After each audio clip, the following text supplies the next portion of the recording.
Yeah, perfectly. Koleoso. Koleoso, the final saga, but these things still continue. Yeah, we are watching this. Don't go. Let's talk about Koleoso, the part 4 and the coming part 5. If you are yet to watch this movie, Koleoso is a movie written and produced by Itele the Icon. If you are one of the fans, you will have known this man, Itele the Icon. It centers on the saga of a spiritual power.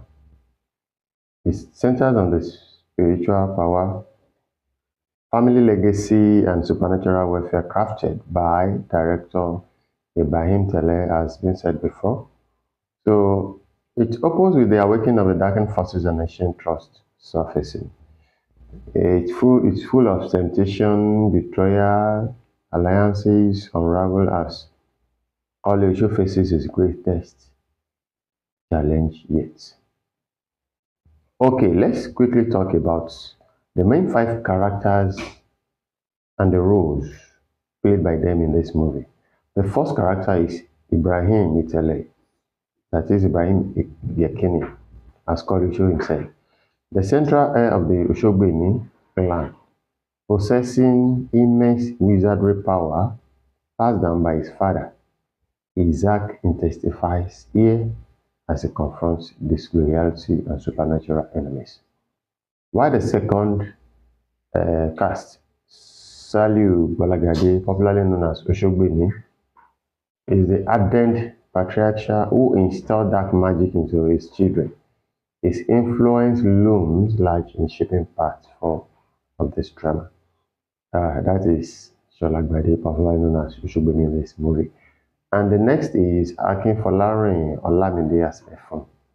He is the third sibling of the Oshogbeni family who tries to forge a different path, often linked to university life and in conflict with Koleosho protective caste.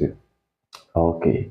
Then Yetunde Barnabas as Oshun, a young woman bonded by a spell to Warlock Yahweh Shoro, central to the plot key is emotional turns and supernatural conflicts.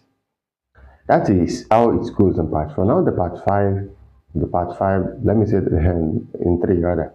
So the part 4 now is positioned as the final chapter of the saga, but it continues again.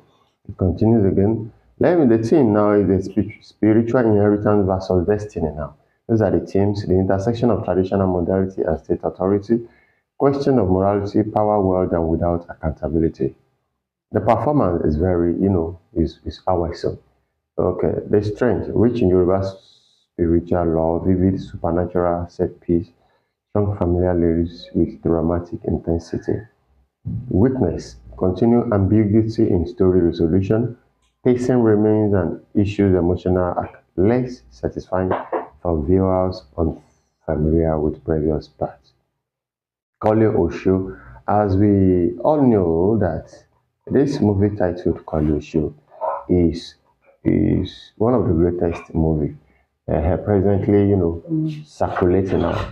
If you have watched the part 1, the part 2, the part 3, you won't want to miss this part 4. In this part 4, we all thought it's going to end there, but seeing what is going on now, it seems that the part 5 will be the final saga of this movie. As we can see different, you know, priests, different people from different angles now waging war against the Osho families. What will happen to them later? Do you ever think that the Osho family will be captured or they will just go scot-free based on all what they've done, or they will just be captured and deal with severely because it seems the police force uh, was overpowered by their supernatural powers and by their let me say by their power, which doesn't makes them to be more they were unable to harass them. They were unable to do anything to them. They were untouchable, and they have been doing the way they like in the community. Koleosho Part 5 is what we are expecting. What do you think will happen? What are you expecting from Part 5? What do you expect from Itele the icon. If you are joining us for the first time on this channel, this is what we do: review and entertainment news. Don't forget to press the subscription button, like this, drop a comment, and you'll be blessed as you do so. Thank you.